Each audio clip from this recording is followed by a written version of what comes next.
तो ये सब चीज है, सब मिलाकर के इसका मूल्य 50,000 रुपया होता है। और 50,000 का मूल्य में खाता होगा तो मैं दूंगा, ये 50,000 तो आप ले लो, और बाद जो बचे उसके लिए आप मेरे से मूल्य लिखा लो, लिखित करा लो, और जब मेरे पास हो उस वक्त में आप कान पकड़ करके लो। और आपकी इच्छा हो तो हमारे जो लड़के हैं इनको बेच दो, उनको बिक्री करके मैं आपको चुका सकता हूं। और मेरी जो स्त्री है वो आपके यहाँ समझो सेवा का काम कर सकती है, बर्तन मान सके, रसोई बना देगी, उसको खाने भर के बाद जो बचे वो आप जमा कर लो और मुझको नौकर रख लो। या आपको एक प्रकार से विश्वास मेरे ऊपर हो तो एक आदमी आपका रख दो, कुछ रुपया लगा दो उस काम में, और रुपयों का हिसाब किताब वो ही रखें, और मुझको खाने भर का दे दो, और बचे हुए सब आप जमा कर लो। ये मेरी प्रार्थना है कि घाटी लग जाए तो घाटी में मेरी पांति नहीं, चाहे आप यूं कर लो कि 1 रुपया पैदा हो तो खर्च लागने के बाद, जिसमें मेरी खुराकी भी शामिल है, खर्च लागने के बाद जो बच जाए उसमें महाजन का 12 आना और मेरा 4 आना नफे में। मैं नफे का हकदार हूं, घाटे का नहीं, क्योंकि मैं 4 आना में अपना संतोष कर लेता हूं, और वो 4 आना भी अपना समझ लो कि हमारे ऋण के खाते में जमा कर लो, उनको 1 पैसा भी नहीं थे। और इसके थोड़ा और कोई आपके समझ में आवे तो वो कर। तो जितने महाजन हैं समझ लेंगे कि इसने घर में रुपया चुराया नहीं। वो कहता है कि मैं आज विश्वास के लायक नहीं हूं, मेरा कहीं रुपया पड़ा हो तो आप बच्चा के वो ले, मैं तो आपको विश्वास दिलाता हूं कि मेरी स्त्री का जेवर और ये मकान और ये हमारे घर के में जो बर्तन और जो कुछ दुकान का फर्नीचर और ये सब जो कुछ बारदाना वगैरह सब लेकर के 50,000 रुपया होता है। ये 50,000 रुपये में 8 आना लेकर के मैं फाल्ट नहीं चाहता, अपने खाते में 8 आना जमा कर लो और मेरे से बाकी के रुपयों का लिखा, तो हमारे संग में कोई भी ऐसा महाजन नहीं होगा कि नहीं हम तो तुमको कैद भी कराओ। तो कोई कैद करावे तो वो बड़ा खुश है, इसलिए खुश है कि महाजन को इसमें संतोष है। कैद में जाना मेरे लिए न्याय है, किंतु इस बात का साथ साथ में दुखी इस बात का है कि मेरे को कैद कराने से समझो कि मेरे को खाना देना होगा और बदले से मेरे से काम लिया नहीं जाएगा। ये मेरे दुख है। अपने घर में कैद कर लो और समझो कि काम कराओ मेरे से, तो काम कराकर के बसों को उसको आप रख दो, तो कोई भी आदमी नहीं कहेगा इसको तो जेल भेजना ही है। तो जेल जाना ही दुर्गति है, या नरकों के वहां जाना या त्रिकोण में जाना ही दुर्गति है। तो भगवान हमारे महाजन है, वो हमारे को कभी नरकों में नहीं गए। हम लोगों के ऋणी हैं, तो संसार के भाई लोग भी हमारे पर दया करते हैं और कभी हमारे को कैद नहीं कराते और नहीं करा सकते, क्योंकि जब मैं सच्ची नींद से सर्वस्व लेकर के भी और बाकी का देना मैं चाहता हूं, चाहे मेरे पर मार्च कर दीजिए, डिग्री करा लो। उसमें ये बात है कि डिग्री कराने से जो राज का जो मसूल भरना पड़ेगा और एक प्रकार से किसी खर्च लगेगा वकीलों का और का, वो मेरे सिर पर चलेगा और अधिक दिन मुझको थोड़ा खटना पड़ेगा, तो उस ऋण से मैं दूर होऊंगा। और महाजन की इसमें प्रसन्नता है, तो मैं खुशी के साथ कहता हूं कि आप डिग्री करा लो, मेरे से लिखा पट्टी कर लो, अदालत में जाकर के जैसे महाजन को संतोष हो कर लो, जब मेरे पास में वो ले लो। तो इस प्रकार की जिसकी अच्छी नीयत है, जिसका हृदय से यह भाव है, भला उसको कौन अपना कैद करा सकता है? तो इस प्रकार की जो जिसकी नीयत है ना, उसको भगवान भला कैसे कैद करेंगे, कैसे कैद में डालेंगे? तो भगवान का जेल खाना है ये नरक। यूं तो बहुत है, किंतु 28 नरक प्रधान है और उनकी संख्या कहीं कहीं अधिक भी आती है। और 84 लाख योनियों के बीच की मां अधिकांश में त्रिक योनियां ही है। तो त्रिक योनि के बीच में गिराना वो कैद खाना में भेजना है, और नरक में गिराना कैद खाना में भेजना है। तो भगवान कहते हैं कि ये तात उसकी दुर्गति कभी होती ही नहीं। माने एक प्रकार से दुर्गति रुक जाती है, उसके पाप है ना, वो पाप वो ऋण है, और वो एक प्रकार से सिर के ऊपर ऋण चुकाना है। तो भगवान उसको मौका देते हैं दूसरा मनुष्य का जन्म देकर करके, और उससे साधन करा करके उसको मुक्त करते हैं। इतने भगवान दयालु है। तो ये बात आपको मैंने बतलाई। क्या बात बतलाई? एक ही बात बतलाई कि मन को परमात्मा के में समावेश कर करके और फिर परमात्मा के सिवा किसी का चिंतन नहीं करना, ये बात बतलाई। इस एक ही बात से आपका काम एकदम सिद्ध हो सकता है। ये दूसरे नंबर बात बतलाई कि मन बस में नहीं है। इस कारण से यदि इधर उधर चला जाए तो उसी वक्त उस मन को वहां से हटाकर अपने बस में कर करके फिर परमात्मा में जाकर के लगाना, ये अपना काम। तो मन में ये जोश रखना चाहिए कि एक बार परमात्मा में लगा दिया तो वो मन जागा ही नहीं।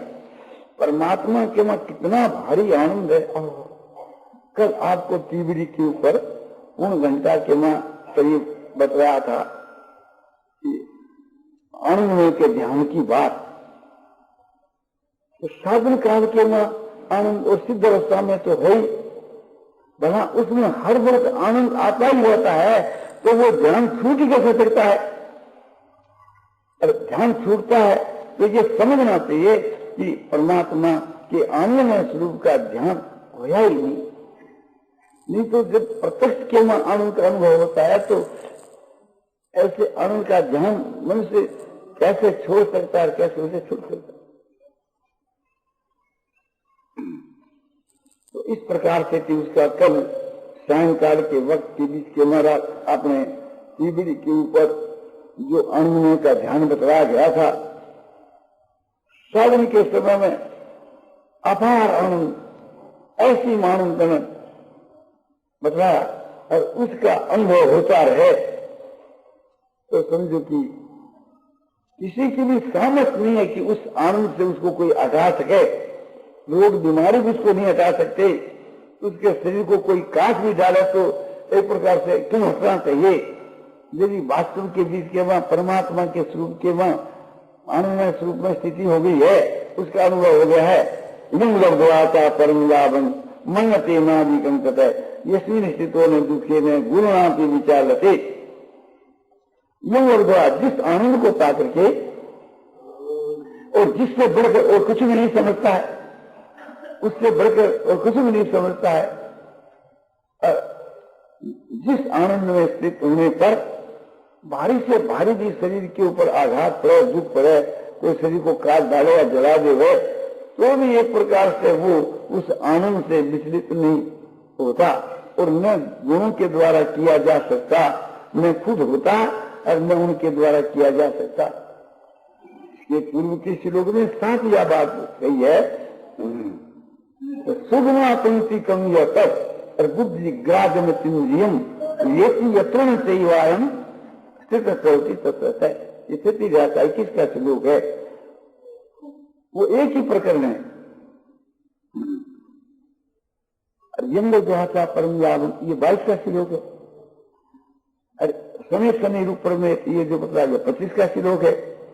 और जब ये मन चला जाए तो उसको बार बार जाकर लगा देना चाहिए। ये तो निष्ठर्ती ये 26 का श्लोक है, उसी प्रकरण का विषय में कह रहा हूं। तो आपको ख्याल करना चाहिए कि अत्यंत सुख है, जिस सुख की कोई सीमा नहीं है।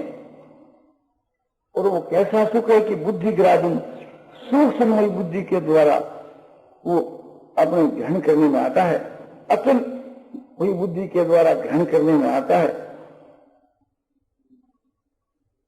शुद्ध रही, सूक्ष्म हुई, अचल हुई बुद्धि के द्वारा वो ग्रहण करने में आता है। इंद्रियों का विषय नहीं, इंद्रिया की वहां पूछ नहीं। व्यक्ति अत्र मैंने जिस काल के वहां उस परमात्मा के इस आनंद स्वरूप को, सुख रूप को, अत्यंत सुख रूप को, अत्यंत सुख कहो, आनंद कहो, एक ही बात है। ऐसा जो आनंद, जो सुख का जो स्वरूप भगवान का है, जिस काल में उसका अनुभव करता है, फिर वो तत्व से चलायमान नहीं होता, माने उस स्वरूप से चलायमान नहीं होता, तत्व माने स्वरूप, बस उसके बीच के वहां अचल स्थिर हो जाता है। वो जो ध्यान बताया कल आपको, उस ध्यान के वहां जब मस्त हो जाता है, तो न तो वो ध्यान कोई छुटा सकता, न वो खुद छोड़ सकता। वैसा ध्यान यदि रात और दिन एक 24 घंटा लग जाए तो हमारी समझ के बीच में उसको परमात्मा की प्राप्ति होनी ही पड़े, यानी उसको परमात्मा अवश्य मिले। किंतु 24 घंटा में एक क्षण भी उस ध्यान को न छोड़े, और ये समझना चाहिए कि वो मरेगा नहीं, उसको परमात्मा की प्राप्ति हो जाएगी। परमात्मा की प्राप्ति होने के बाद फिर एक प्रकार से इस शरीर के वहां उसके मन बुद्धि आने, और जब तक इसके प्राप्त के भोग हैं तब तक इस शरीर में भुगते रहेंगे। किंतु वो प्राप्त के भोग भोगने के समय में कोई उसमें भोगता नहीं रहेगा, और उससे सुख दुख से सुखी दुखी नहीं रहेगा, और उसमें राजद्वेष नहीं होंगे, और उसमें अनुकूलता प्रतिकूलता का विनाश हो जाएगा। तब सारे विकारों का उसमें अत्यंत अभाव हो जाएगा, और सारी संसार उसको स्वप्न में दिखेगी। परमात्मा का जो अस्तित्व है, जिस परमात्मा के आनंद स्वरूप की उसको प्राप्ति हुई है, उसका तो एक प्रत्यक्ष भाव उसमें प्रतीत होगा, एकदम प्रत्यक्ष उसका होनापना। और उस परमात्मा को छोड़ करके बाकी जो शरीर है, अंतःकरण है, देश काल है, जितने जो पदार्थ है, इनका प्रत्यक्ष आभासा प्रतीत होगा। इन सबकी तो काल्पनिक सत्ता और परमात्मा के स्वरूप की वास्तविक सत्ता, परमात्मा का तो भाव और इन सब का अभाव। जैसे किसी के नेत्रों के वहां दोष है और उसको आकाश के वहां समझो तिलमिले से दिखे, तिलमिले से दिखे, तो ये जो तिलमिले से जो दिखते हैं उनका देखने के समय में आभासा प्रतीत होता है, ये निश्चय होता है कि नहीं है। और आकाश के वहां भाव की आकाश है, आकाश तो है, और ये तिलमिले या कहो जारे कहो, ये आकाश के वहां नहीं है। तो इस जारे की जो तो आकृति वाली संसार और आकाश की जो उस परमात्मा का आनंद स्वरूप, तो उसका भाव, उनका भाव, ये प्रतीति हो। कब कि उस समाधि से उतर करके जब इस शरीर के वहां जागृत अवस्था में आवेगा, तब व्युत्थान अवस्था में आवेगा, तब वो समाधि और ये व्युत्थान, समाधि के भीतर के वहां शरीर और संसार का किसी का विज्ञान नहीं रहता। जो निर्विकल्प समाधि है तो वहां कोई प्रकार की कल्पना नहीं रहती। तो उसे ब्रह्म के स्वरूप के वहां, परमात्मा के स्वरूप के बीच के वहां जब इस प्रकार की स्थिति हुई, यानी इसीलिए भगवान कहते हैं कि आत्म संस्मरण कृत्वा मैं किंचित विचिंतित, मन को उस आत्मा में यानी परमात्मा में स्थित कर करके और उस परमात्मा के सिवा और किसी का भी चिंतन नहीं करे, ये बात है तो बतलाई। अब इसके ऊपर आपको थोड़ा बतलाया जाता है।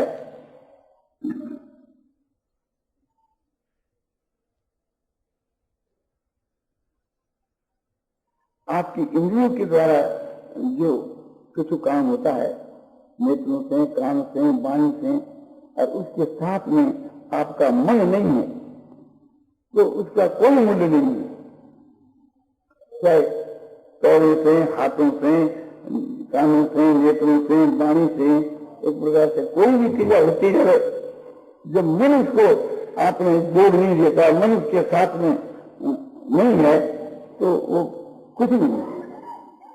और इंद्रियों का संग नहीं होकर के भी यदि आपका मन जो है चिंतन करता है, आपके मन में तुलना होती रहती है, तो एक प्रकार से आपके लिए महामानी है।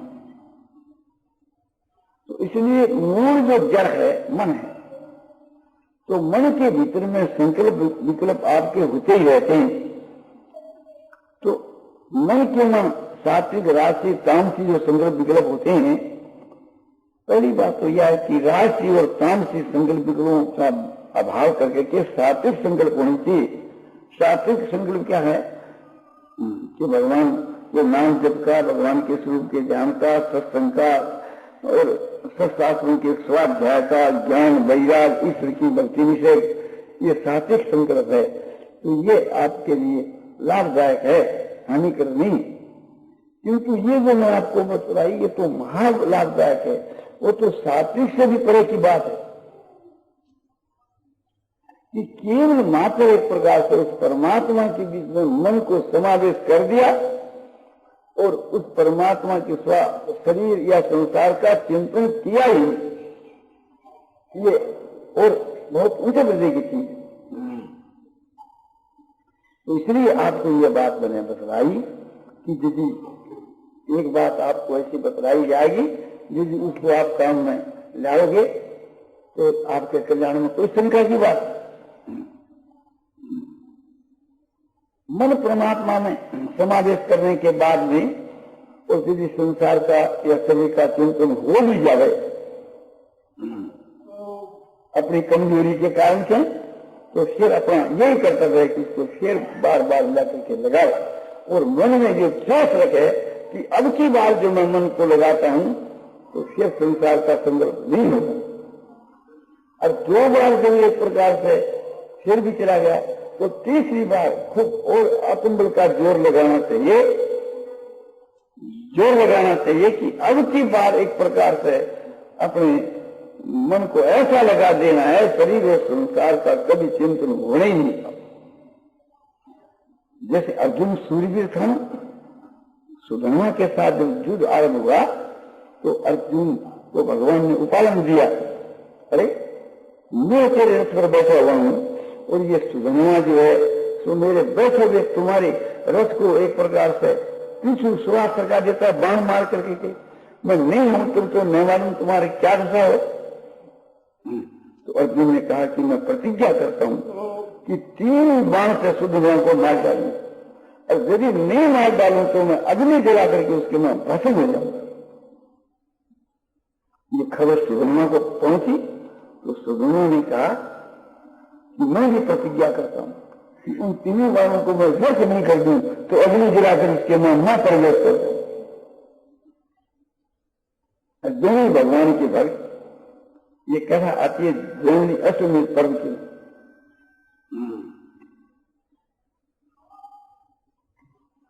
फिर बात क्या थी, अर्जुन ने एक बाण चलाया जिस पर अपना बल, बुद्धि, तेज, बल सब रखा। सुदामा देख रहा है कि वहां अर्जुन का बाण आ रहा है, धनुष से छूट गया। उसी वक्त सुदामा आपने उसको काटने के लिए बाण छोड़ते हैं, भगवान का नाम उच्चार और कुछ नहीं। तो भगवान का नाम जो है वो भगवान है, तो उस नाम के प्रकार से थी अर्जुन का बाण आकाश में कट जाता है और 2 टुकड़ों हो गई अर्जुन के चेहरे पर वह आ जाता है। भगवान आशा क्यों देते, क्यों तुम्हारा जैसे एक बाण कट गया तो 2 और कट जाएंगे, देखो तो और जो एक काट दिया 3 में काट बोले नहीं तू घबरा, तू अपने बल, बुद्धि और तेज को और अपने जो कुछ शुक्र थे वो सब को रख दे और मैं भी अपना उस पर बल और ये सब रखता हूं, तुम चिंता मत कर। ठीक है, रख दिया। फिर दूसरा बाण धनुष पर चढ़ा करके छोड़ा सुधमा ने तो भगवान का नाम उच्चारण करके बाण छोड़ दिया। छोड़ने से दूसरा बाण भी कटकर दो टूक हो गई गिर। अब तो होश सांस उड़ गए।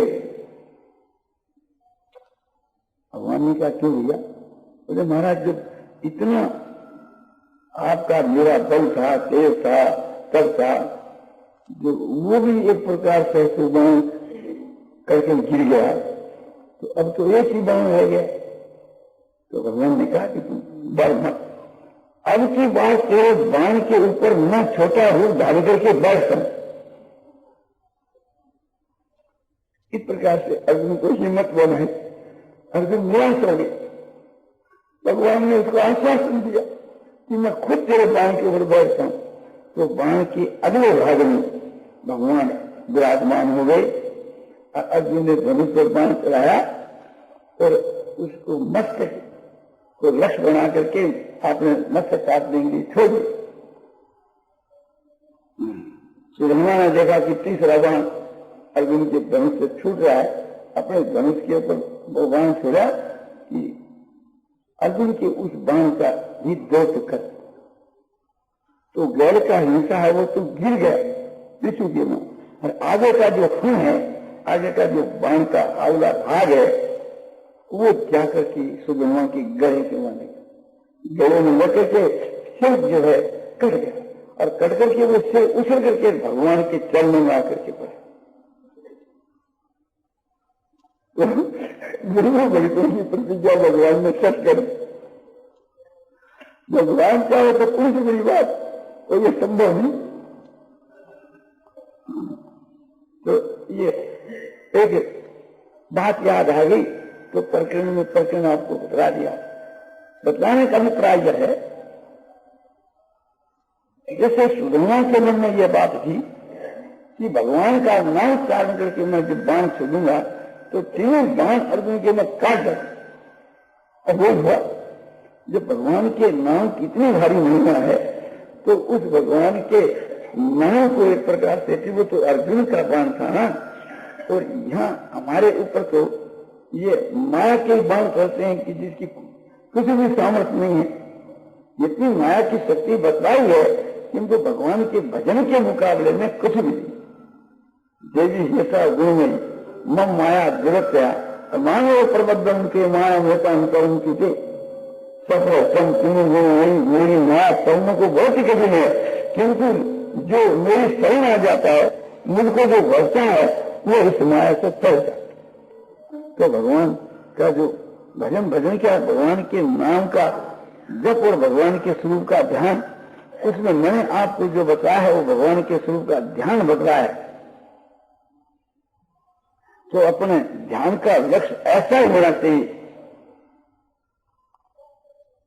ध्यान के विषय के बीच के बाद भागवत के 11 स्कंद में कथा आती है। दत्तात्रेय जी ने 24 गुरु बनाए। उस 24 गुरुओं के मां एक सिकली कार को भी गुरु बनाया। सिकली कर जो है माने जो धार देने वाला है, एक सिकली कर जो है तो बाण के ऊपर धार दे रहा था, उसी काम में उसका मन लगा हुआ था। उस समय में उसकी दुकान के आगे से सुंग की राजा की सवारी निकल गई। उसके बाद राजा के लोग उन्हें आगे पूछा कि राजा की सवारी क्या इस तरफ से गई? वो बोला मुझको मालूम।